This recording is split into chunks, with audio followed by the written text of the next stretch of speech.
you. And I can see few of the students are waiting in different Zoom session. I don't know where. So I think just a minute. Let me send a message.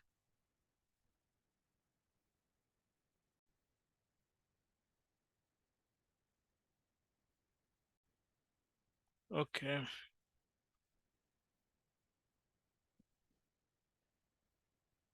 So we are going to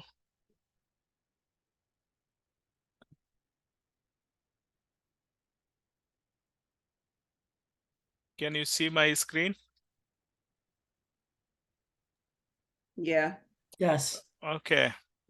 So my first question to all of you before I start this module, what do you think, what would be the Dow Jones index at the end of this month? Where it will land or where it will reach? So as of today is 37,905.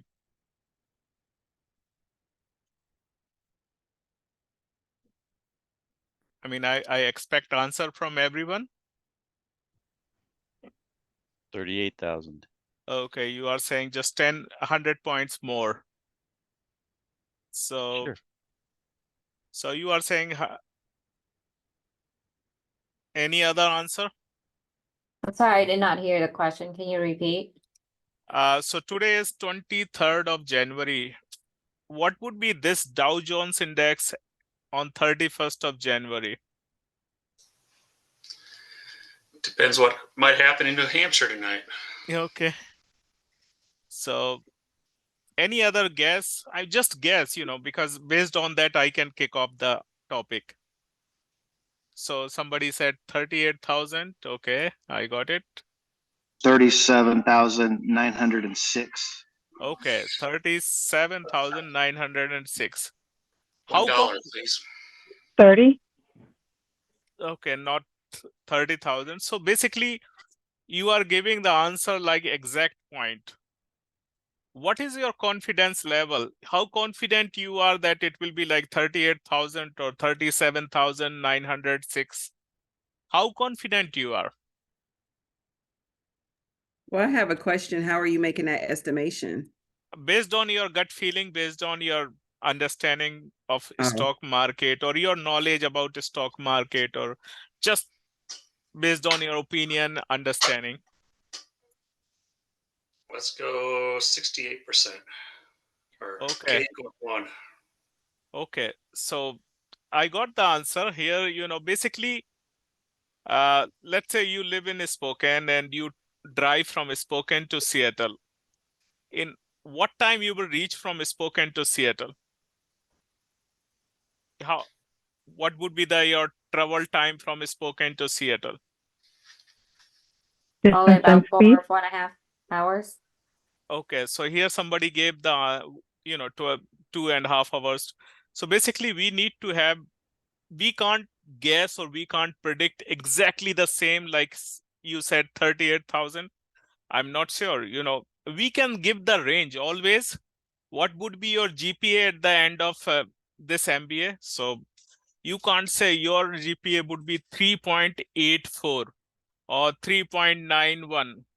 That at the end, when you are very close and you can, but usually we give the range. So if I want to predict this Dow Jones index, I will say, between 38,000 to 38,200. So I give this range of 2 or 300. But at the same time, I will say I'm 99% confidence. I have 99% or I'm 99% confident that it will be between 38,000 to 38,200. What is the importance of giving this range? Because it's still, 1%, 2%, 5%, 10% chances are there. It may not be there. It may not be within that range.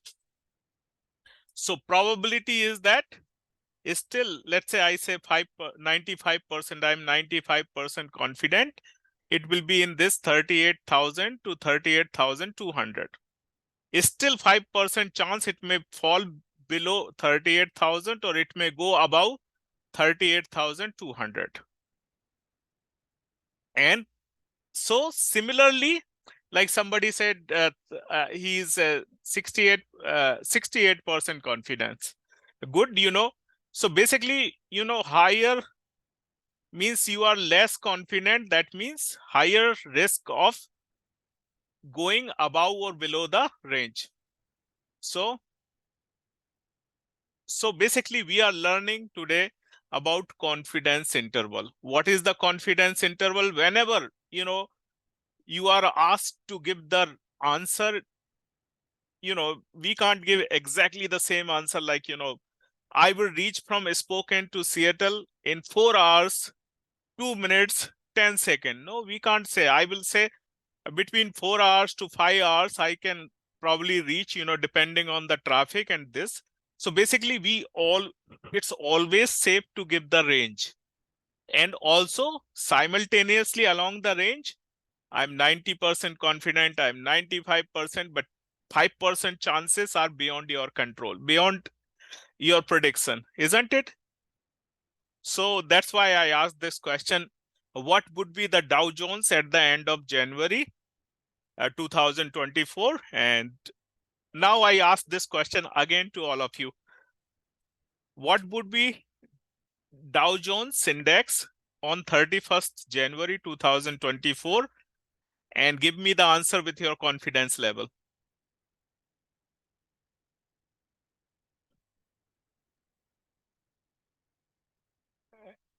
Are you giving the answer? Just any, you know, but correct your answer and give me the answer.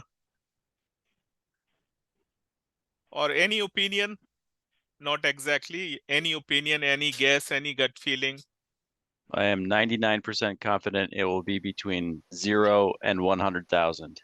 Okay, so 0 and 100,000, you are 99% confident.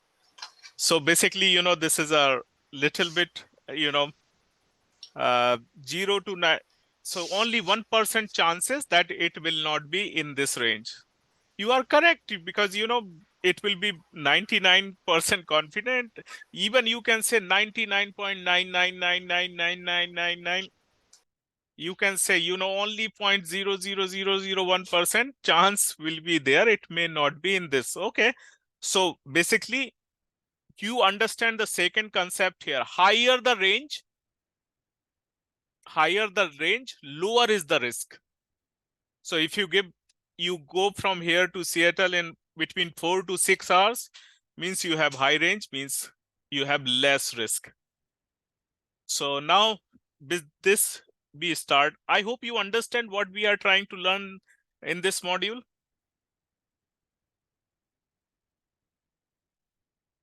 Is it making sense? Yes. Okay, perfect.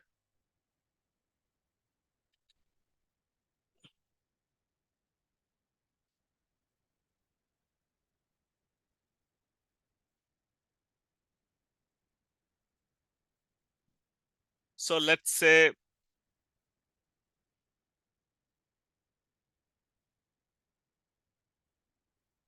again, you know, so basically we are starting in this chapter, we are starting also inferential statistics. What is the inferential statistics? We take the sample from population and we draw based on a statistical analysis, we draw the conclusion about population. So basically you can distinguish mu, pi, sigma. Here X bar, S and P. So these are the symbol of statistics and population. Now we come to the, so if you have higher N, means higher sample size, all the distribution come close to normal distribution. And we have, you know, you can see the clear Gaussian curve or bell curve, or so always good to have higher sample size whenever you are drawing any conclusion. If you draw a conclusion based on 5 sample, 10 sample, may not be generalized. You can't generalize about population. But when you have a higher number of n, you can generalize. So all the distribution converted towards normal distribution when you have higher n size. Now I am just coming directly to this slide. And this is the most important formula or equation that you need to remember throughout the chapter and throughout the statistics. You can read this: mu plus minus z sigma square root of n, and you understand what is the meaning of all these. Mu is average or mean, plus minus z, you know, z distribution. Sigma is the standard deviation, square root of n. So you can understand. So this is population mean, population standard deviation, and this is sample. Small is n is sample, and this is z value. So basically you can look for 90% confidence interval, mu equal to, so this is a z value of 90% confidence interval. This is 95%, this is a 95%. 99%, this is 99%. Z value, how we can, so always remember, because these numbers you need to, when any information is not given, by default you use 95%. So let me show you these numbers: 90%, 95%, and 99. So I go under graph, I go under probability distribution, and so normal, and I just do the 5%. So basically 90%. So I put first this 10%.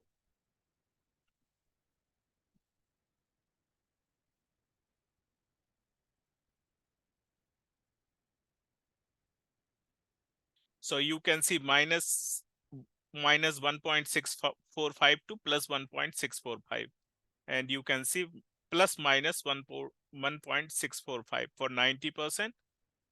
Similarly for 95%.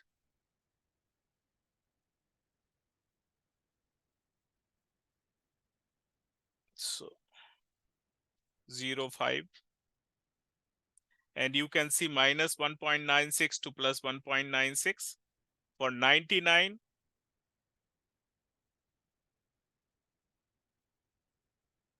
And this is 1. So minus 2.576 to plus 2.576. So here, these are the values. Always you remember these three values, because you need to use these.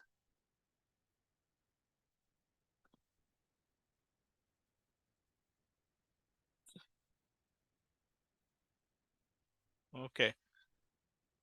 Sigma. Now, what is the best way to, so basically mu is mean. This part is known as margin of error.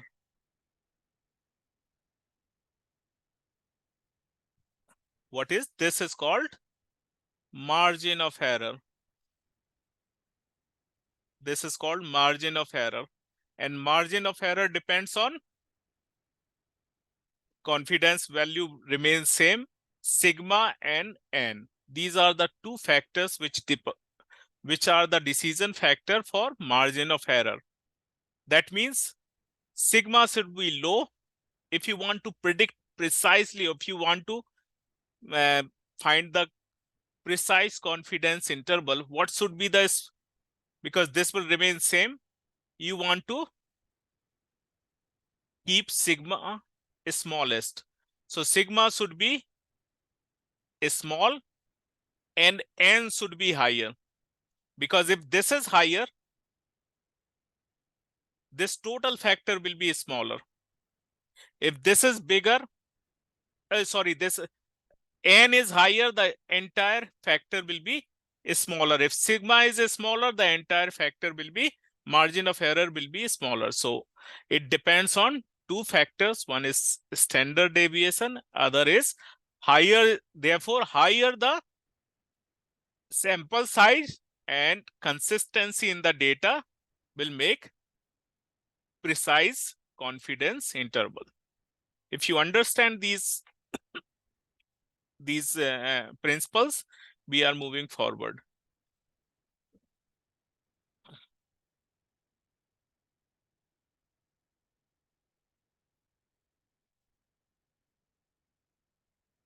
So only this part, sigma upon square root of n, this is called a standard error. The entire z with this is called margin of error. Now we go further. So basically this is explained, what should be, I already explained, just to explain this. So n should be high and sigma should be small in order to reduce this.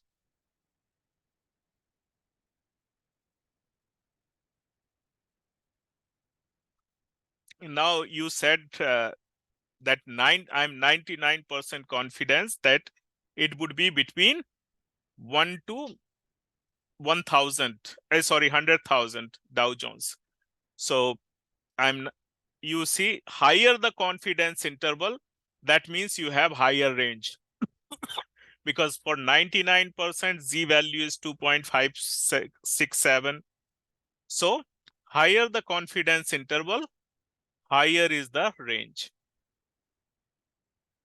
But if you reduce the confidence interval, you also increase the risk. So here you have 10% risk that it may not be in the range. Here you have 5% risk, here you have 1%.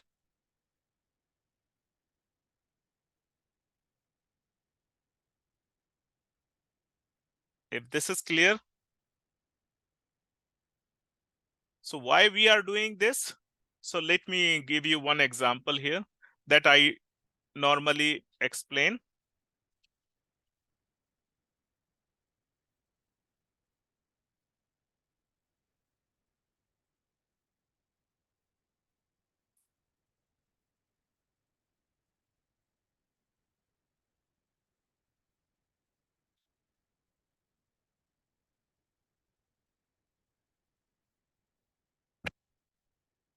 Okay, this is the data of Indian students' admission in US university. So here in Indian university, the GPA instead of 4-point scale, it's on 10-point scale. If any international students wants to get admission in India, in US university, they need to take GRE, GMAT, they need to have English score, they need to have the university rating, statement of purpose, letter of recommendation, GPA, CGPA, whether it's a research or non-research university, and this is charge of admission. So basically, we collected data of 500 Indian students, whether they are in research university or non-research universities. About 300,000 students are in USA. No, about 1 million students are there. Every year, 300,000 new students come to USA, and about 22,000 Indian students take the admission in US universities. Now, I would like to, based on this 500 sample, I would like to know what would be the all 22,000 students GPA. What would be the average, or what is the range of GRE score with 95% confidence based on this 500 students? Because I don't know. I want to know all the students coming from India, what would be their GRE score, and with 95% confidence or 99. So I'm just trying to do this. So I'm just using Minitab. I have statistics, basic statistics. Here we have one sample T, one sample Z. So I will tell you I'm using one sample T because I don't have population standard deviation. And I have data right here in this. So let me, by default here, 95%. And let's see.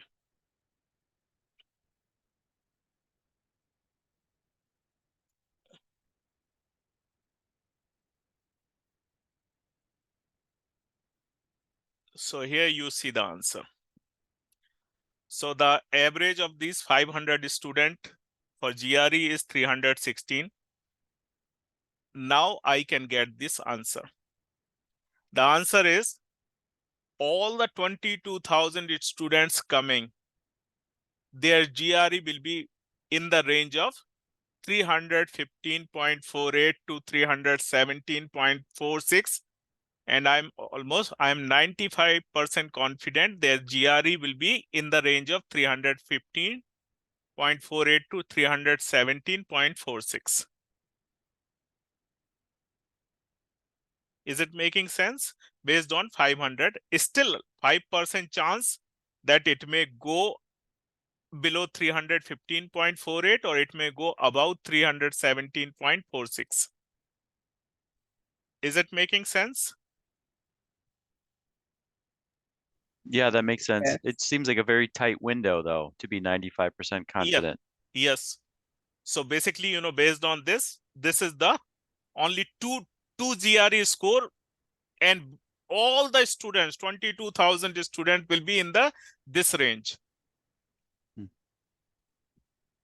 But 5% exceptions may be there.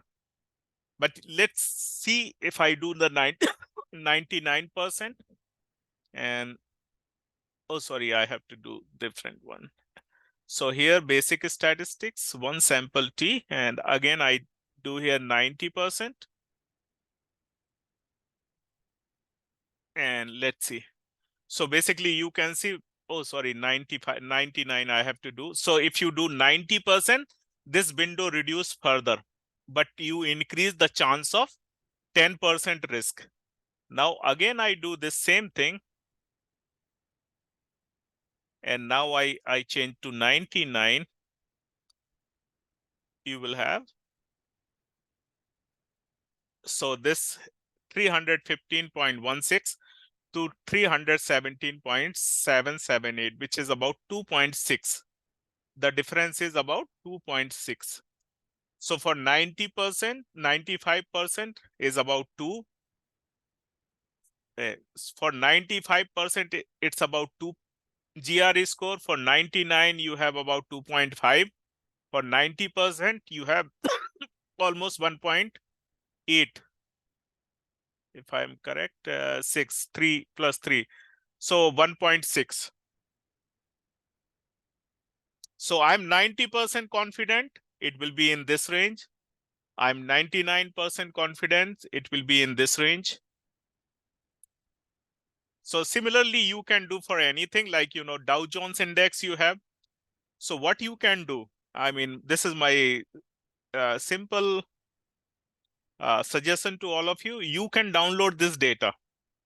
What you can do, you can download 1 year, or data. You can just download the Dow Jones index and see where it will be. What is your 90% confidence, 99% or 95%? Because I used to download on Yahoo Finance any stock. So Yahoo Finance, where you are investing, let's say you are investing in Home Depot. So let's say Home Depot.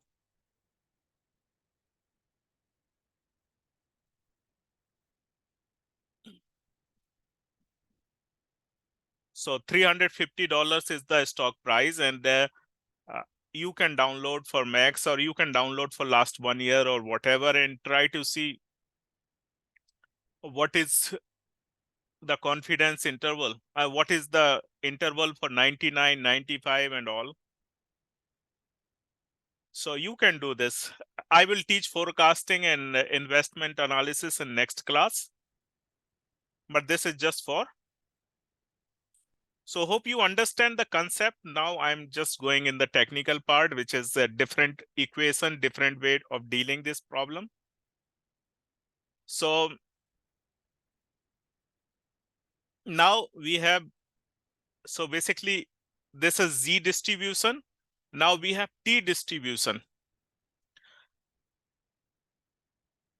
So basically, when do we use T distribution? When we use Z distribution, clearly you can see this. The formula from formula you can understand. Here, excuse me. What do you understand? What is the difference? X bar plus minus T alpha by 2 as square root of n. So if you see that is population, this is about sample. Means here you don't know the population standard deviation. Here you have the sample standard deviation, you have sample size, you have X bar, which is sample mean. If you have these numbers, then you use student T distribution. So for example, why I did this? I did this because I have only the sample of 500 students. I don't know the entire 22,000 students standard deviation. I don't know the entire 22,000 students mean and all the things. So I used. So here, if you go under statistics, basic statistics, one sample T. Here you have to know the standard deviation of all the population, entire population. If you know that, use the Z test. If you don't know this, go under this and use the T test, because here this is not demanding standard deviation of population.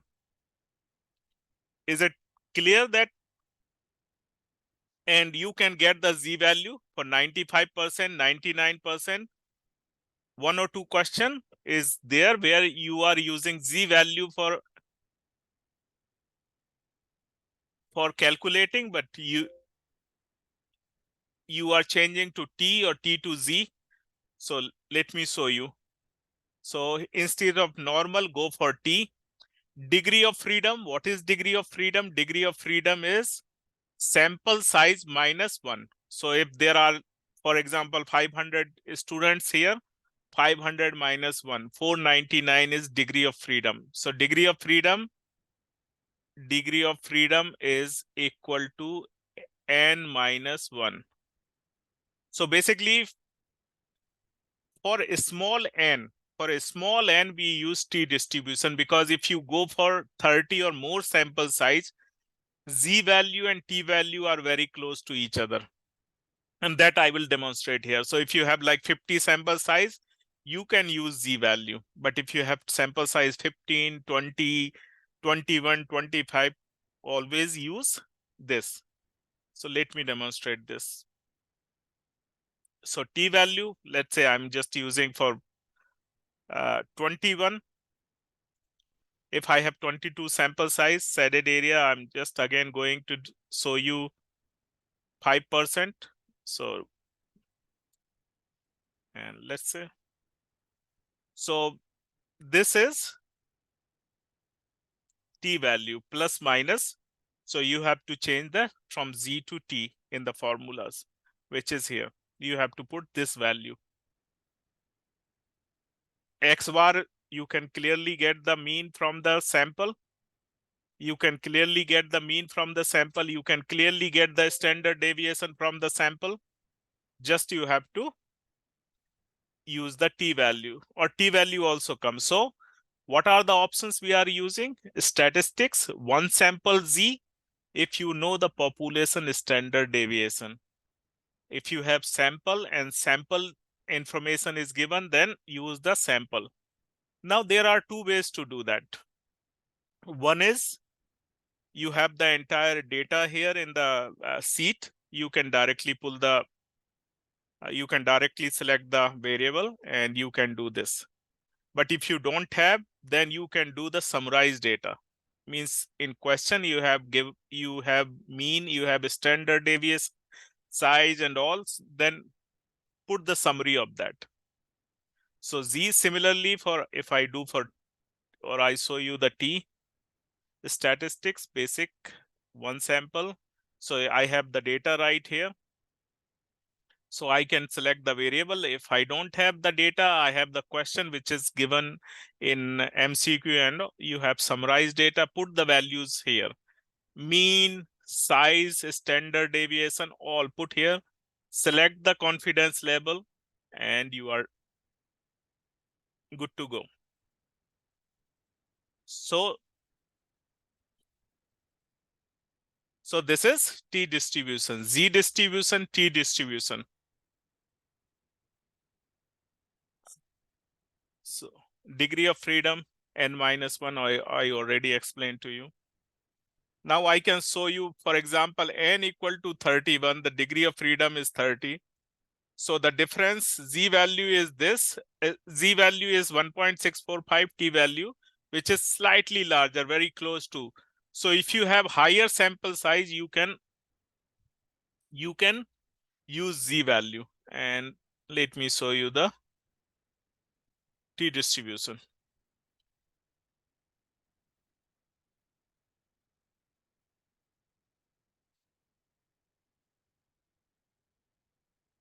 Okay, let me go with this. So let me make it bigger. So here you see, this is based on degree of freedom, and you can keep going here. You can keep going. This is for 100.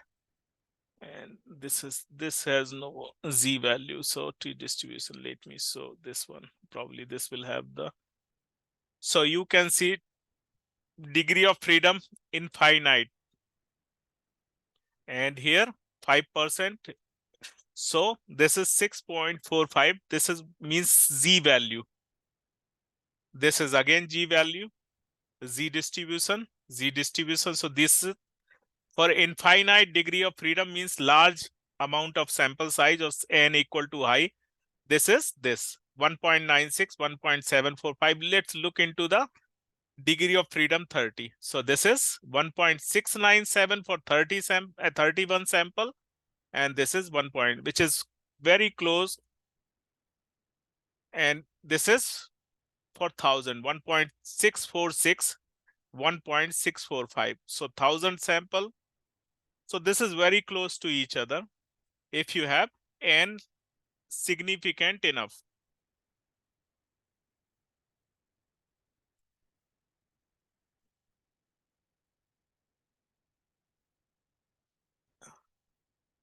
So X bar is given 510, standard deviation is given 77%, degree of freedom 19.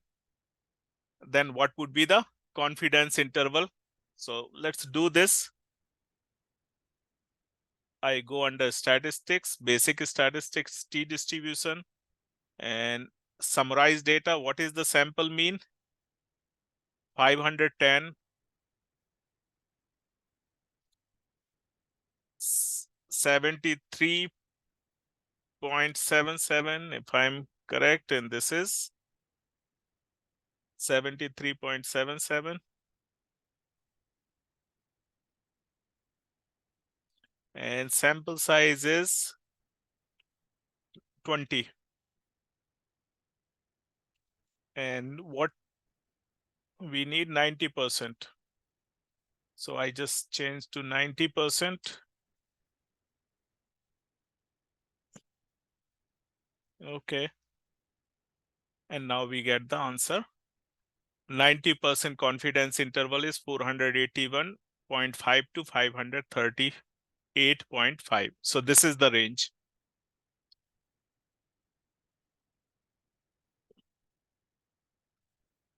So basically, this is based on that, you calculate and you get the answer.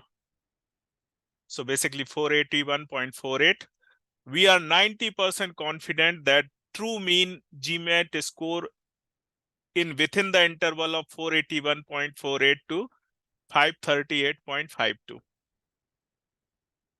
So basically this is the interpretation.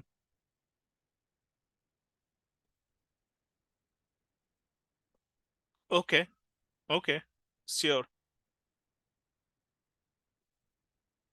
So here go under statistics. So basically under statistics, under basic statistics, we have one sample Z, one sample T. one proportion, and one variance. So this is what we are going to deal in this chapter. One sample Z when you have standard deviation of population. If you have sample information, one sample T. If you are going to do one sample proportion, this is proportion, and this is variance. So one sample T, like I did this. So there are two ways to do. One is summarized information, sample size, which is 20 given, sample mean 510, standard deviation 77, and 90%. So I just changed the percentage here. And then I did this, and I got this. Okay. If this is clear, let me go further. So confidence, standard deviation. So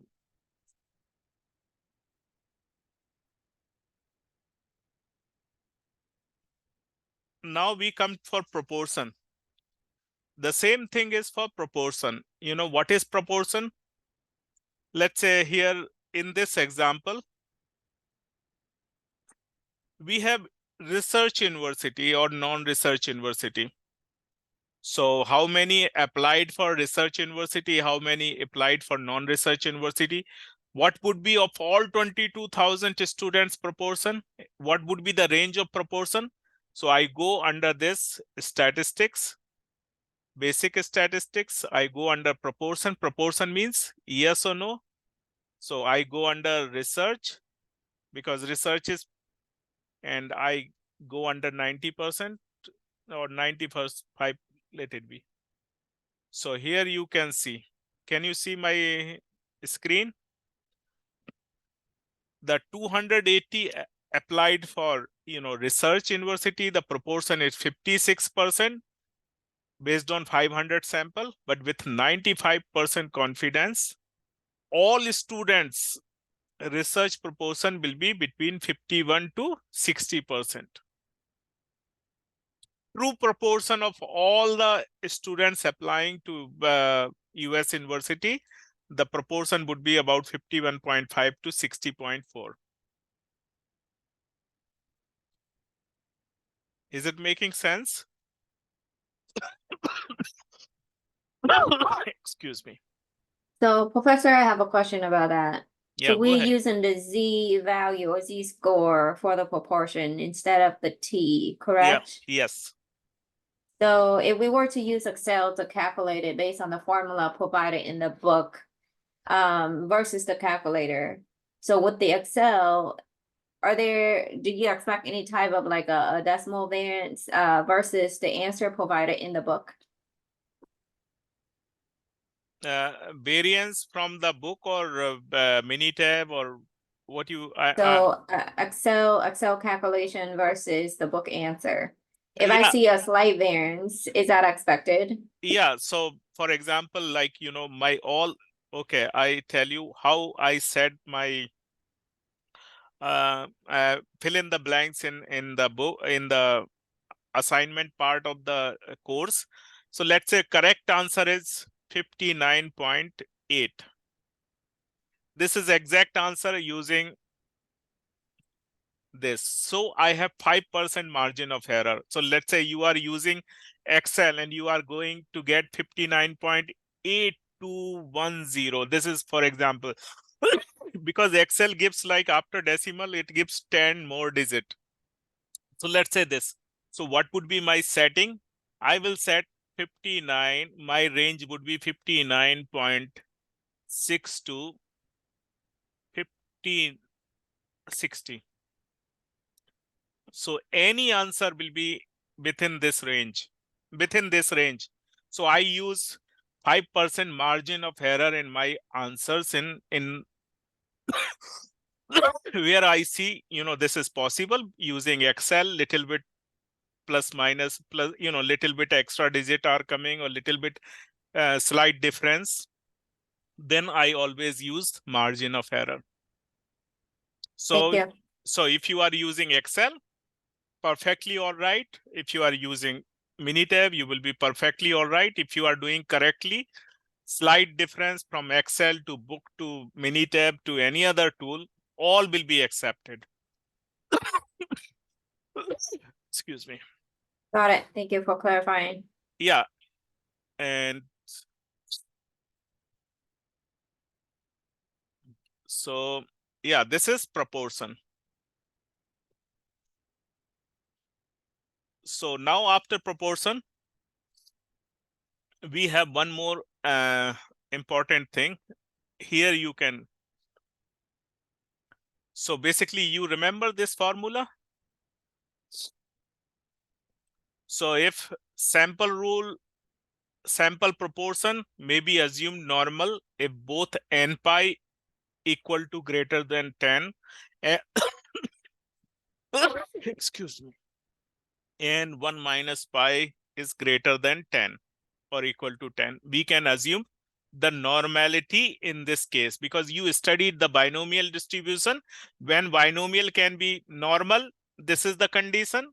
So basically, proportion is nothing but a binomial distribution. So we can assume normality, but make sure this condition has to be fulfilled. So this is confidence interval for proportion. Here we use Z because here we don't deal with the standard deviation of the sample. So this is proportion. Now we come to the population correction factor. Finite population correction factor. You remember the hypergeometric distribution? We have finite population. Same thing is here. We have if you have finite population like 500,000, let's say Eastern has 13,000 students. So from 13,000 students of Eastern Washington, you selected 500 students for research. Then you know the capital N is 13,000, small n is 5,000. So this factor has been included in the formula, and which is this. In every equation, this part is included. And this is called finite population correction factor.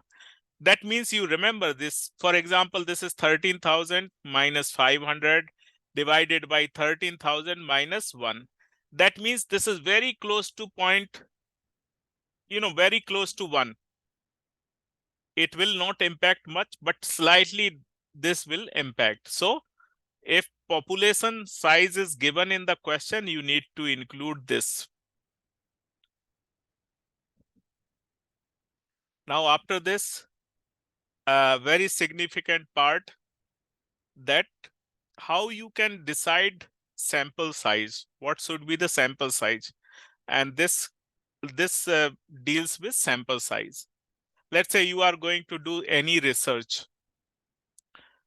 What should be the sufficient sample size to collect the sample for that study? What should be the minimum sample size? Let's say you are doing some satisfaction or market research or anything. How many customers would be sufficient? 500, 600, 10,000? What should be there? And that is explained by this margin of error. So if you remember, the margin of error is this. This part is margin of error. Let me clear this part. So this is margin of error. Z, before that, X plus minus Z sigma upon. So this part is known as just, I would like to take a minute break. So let me get some water. Just 1 minute, please. Okay.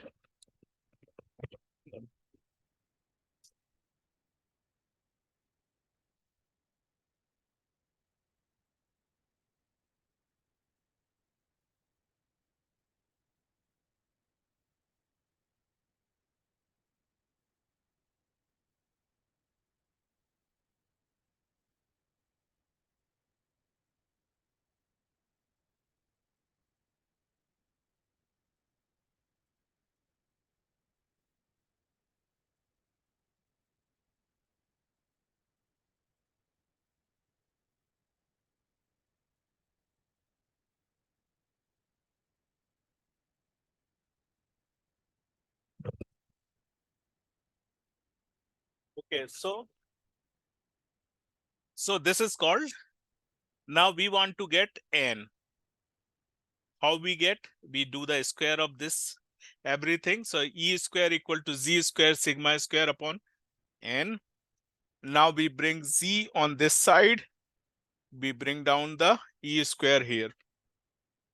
So we interchange E to Z. Now we get n formula. N equal to Z sigma E and square root. Square. So this is the formula of n. And this gives you, now Z, if you want to do for 90%, 99%, 90%, you can clearly get the Z value 1.6, 1.96, 2 point. So Z value. Now how to get sigma and E?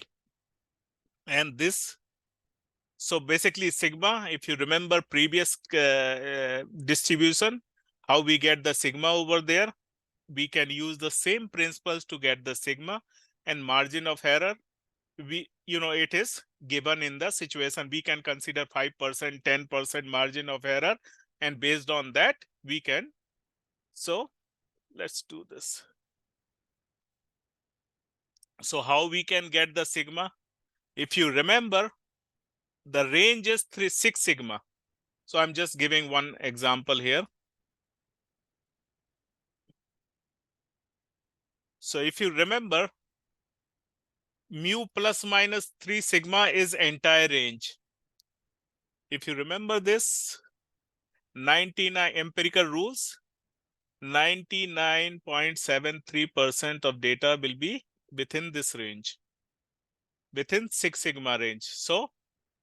So basically the highest value and lowest value, highest value minus lowest value divided by 6. Basically entire range will be covered. So this is the sigma. So basically 6 sigma equal to nothing but entire range, which is 99.73. So B minus A, now I need a sigma. So I put this 6 here and I get B minus A divided by 6. So this is one way to get the sigma. You know the Poisson arrival, lambda, square root of lambda is 6 sigma. So basically you can, if you are assuming uniform population, this is sigma formula. So basically how to calculate the sigma? Other way is, if you are going to do a big research, first you take the sample, pilot sample of like 20 or 30 people sample, and calculate that sigma. And that you can use as sigma. So how to calculate sigma in this? This is, and then error is given, margin of error with 5% or 10% of margin of error, you can do the research. Now, how to do in Minitab this? So I'm going to show you in Minitab.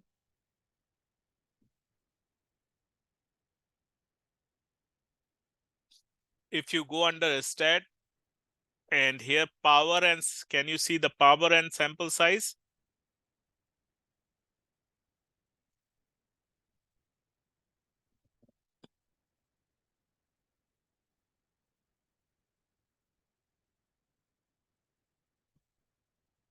And if you see standard deviation, so let's say standard deviation of, let's say 73, margin of error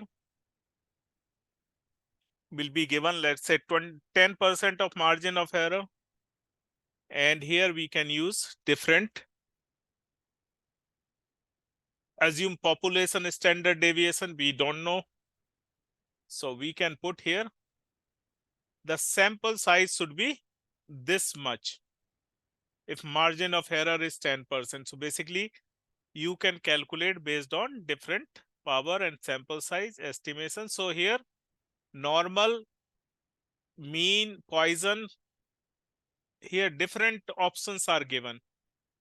So you can calculate the margin of error, based on this. sample size standard deviation, let's say 5, and 20% margin of error. And then you can see 2,400 for sample size.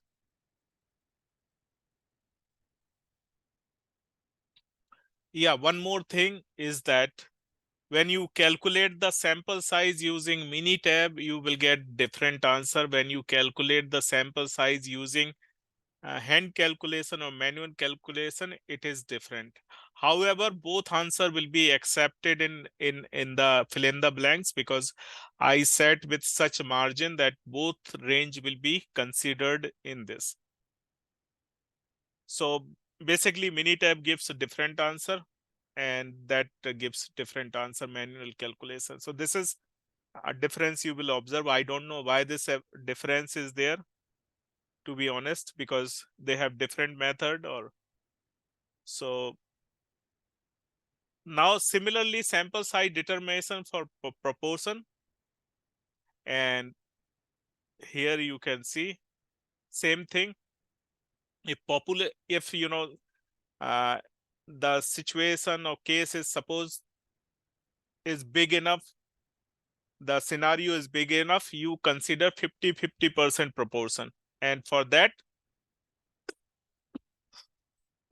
the same formula, E equal to Z and then E square, and then use the same proportion formula, N equal to Z upon E, pi 1 minus pi, where pi is 50-50. If sample is large enough, Z value is same, E is margin of error will be given, then you calculate the N value. So how, assume that pi is 50%, this is conservative rule. Or take a primary sample, pilot sample, based on that you calculate the P, and that you can use based on historical data. So different ways you can calculate, but this is N.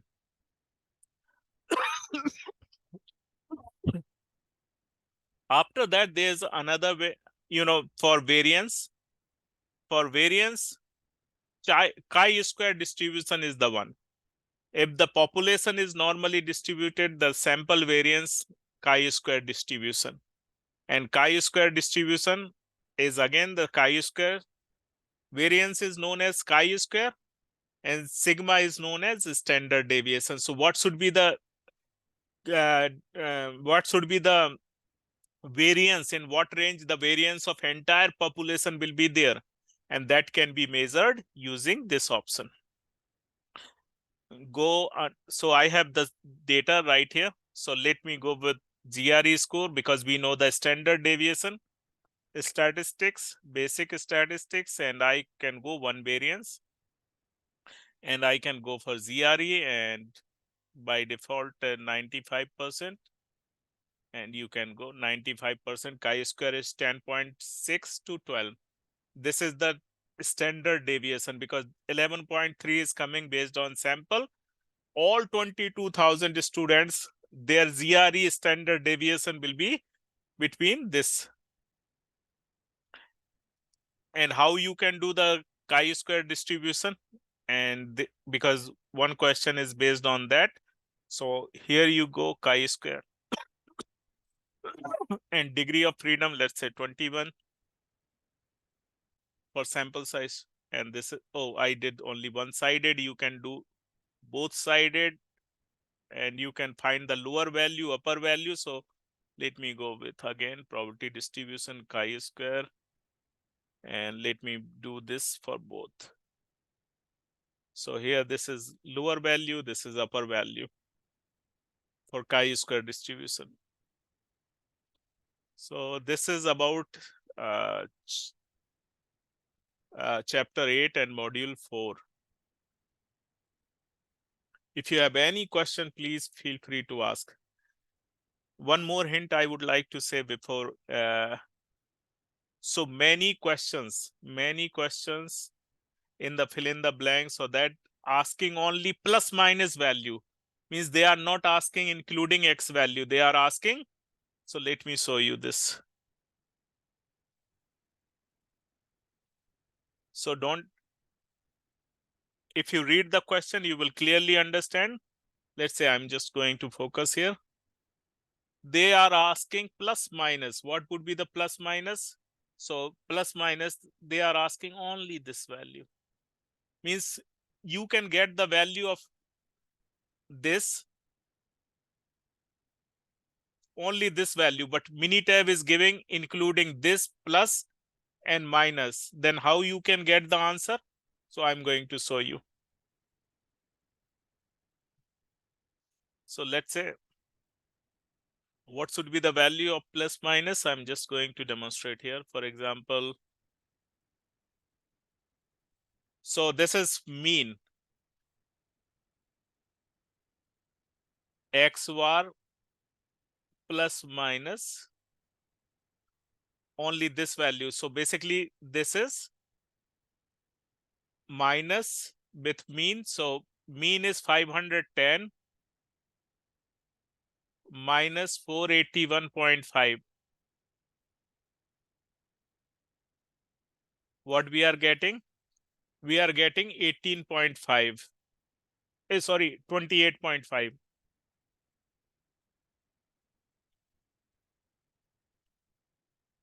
And same thing, 510. So 538.5 minus 510. So 28.5. So this is 28.5 is plus minus value. That means 510 is mean, which is coming from here, plus minus 28.5. That means if you subtract 28.5, you get this value. If you add 28.5, you get this value. So some questions are asking only after plus minus value. Is it clear to everyone? So that will be the margin of error, right? Is that Exactly. the Yes, correct? that's correct. Any question, feel free to ask. If no, then I would like to say a wonderful evening, good night. And now statistics is easy because you dealt with module number 3. I do have a question, and this question is for the final exam. I know it's a few weeks away, but I just want to try to think ahead. So the final exam, it's for everything that we learn in this class. It's Yes. not just for the module 6. Yeah, we will not include module 6 because that will have short time, but module 5 means this week and next week included. Okay. Got it. Okay, Thanks. you're welcome. I have a question. Please, If we go to slide 13 on the bias, here in this module. yeah, in this one, on the Okay, slides. just a minute.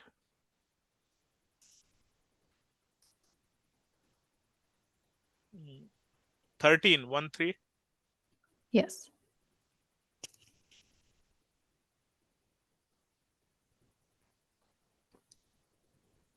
Okay. So on this bias, the expected value of x var minus mu, what's the difference between the sample error and the bias? What would be the expected value of x var? So,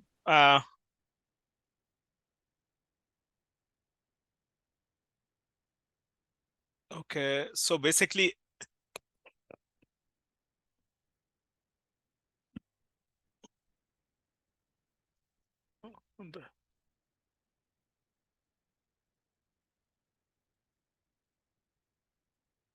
just a minute, let me understand what it is saying.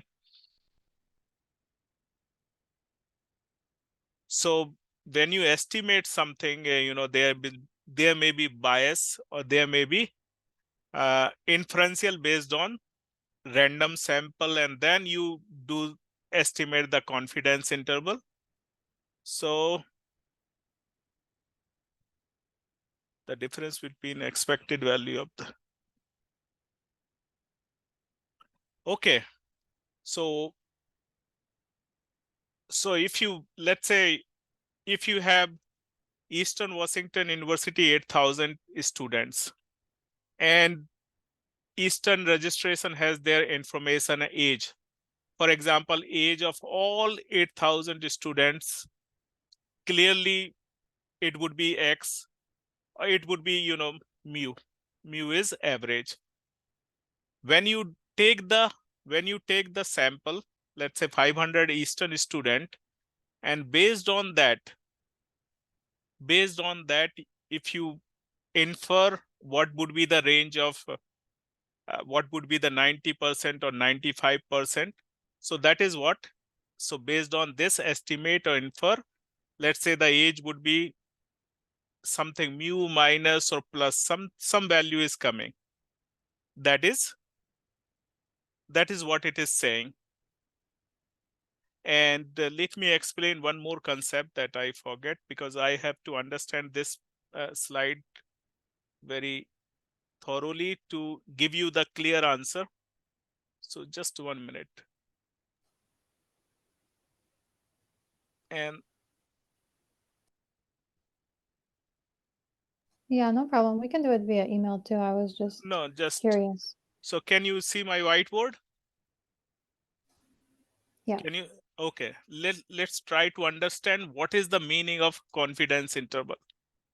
And the answer will be in this.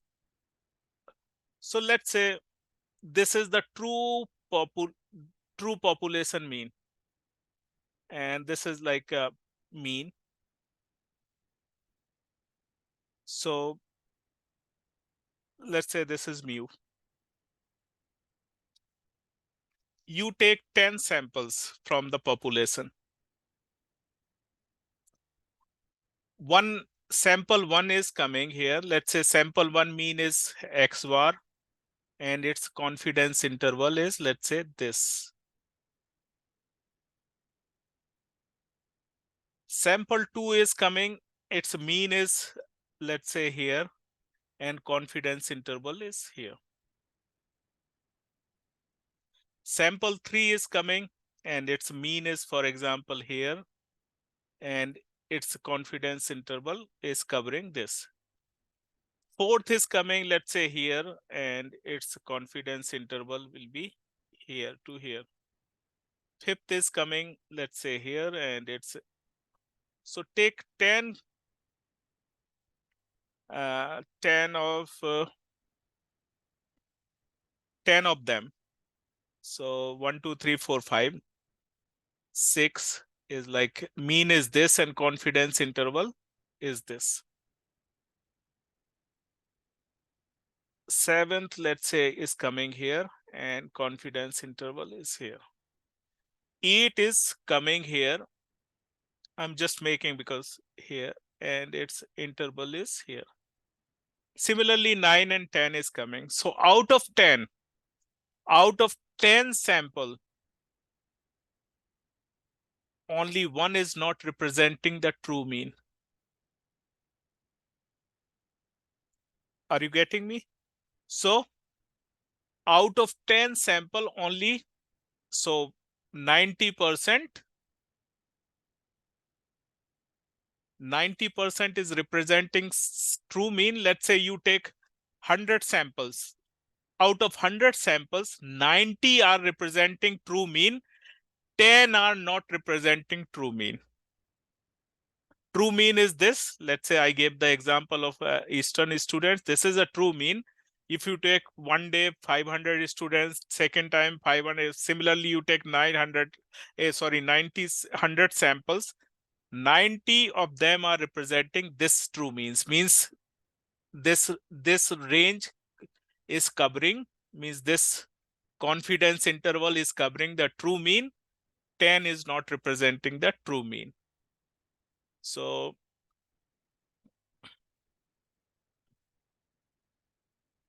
that could be due to sampling error. So basically, it could be sampling error. Therefore, if you remember the previous chapter, the sampling has to be randomly. It should not be biased. The sample should be unbiased, but by chance it is that 10% of the samples may not represent true mean. It could be bias sample. Let's say you have taken a sample within your class of Eastern student, or your year student, or maybe only MBA students. MBA students are little bit experienced student. Their age is higher. Most of the Eastern students are younger. So it could be due to biased. Is it making sense? Who asked this question? So is the sampling error is each individual sample mean minus mu, and the bias is the average of all the sample X var minus mu? Is that what it is? So if you average all the sample averages Mhm. minus the mean, is that the bias? So here, this slide is, I mean, I did not look and I did not look into. So it says EX var expected minus mu. So, I mean, just give me a little bit time. Let me review what is the meaning. Let me read the book, because the slides are very summarized part. So let me read the book, and Mhm. then Okay. I will get back to you. You just send Okay, me an thank email. you. Sometimes slides are very brief. Any other question?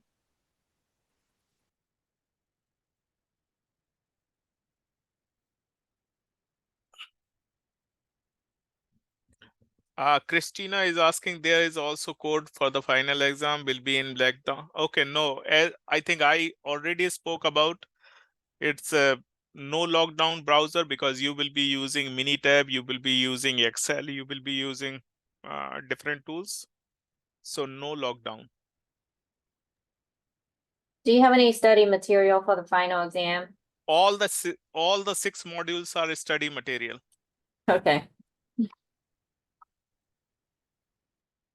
So we are in MBA actually. MBA means higher level. Most of the question will be asked on critical thinking. So how critically you can think. And it will be like, understanding the question and giving the answer. Most of the question will not have the calculation also. Okay. Any other question? Then if no, then I would like to say wonderful night and productive week ahead, and see you next Tuesday. Thank you. You're welcome.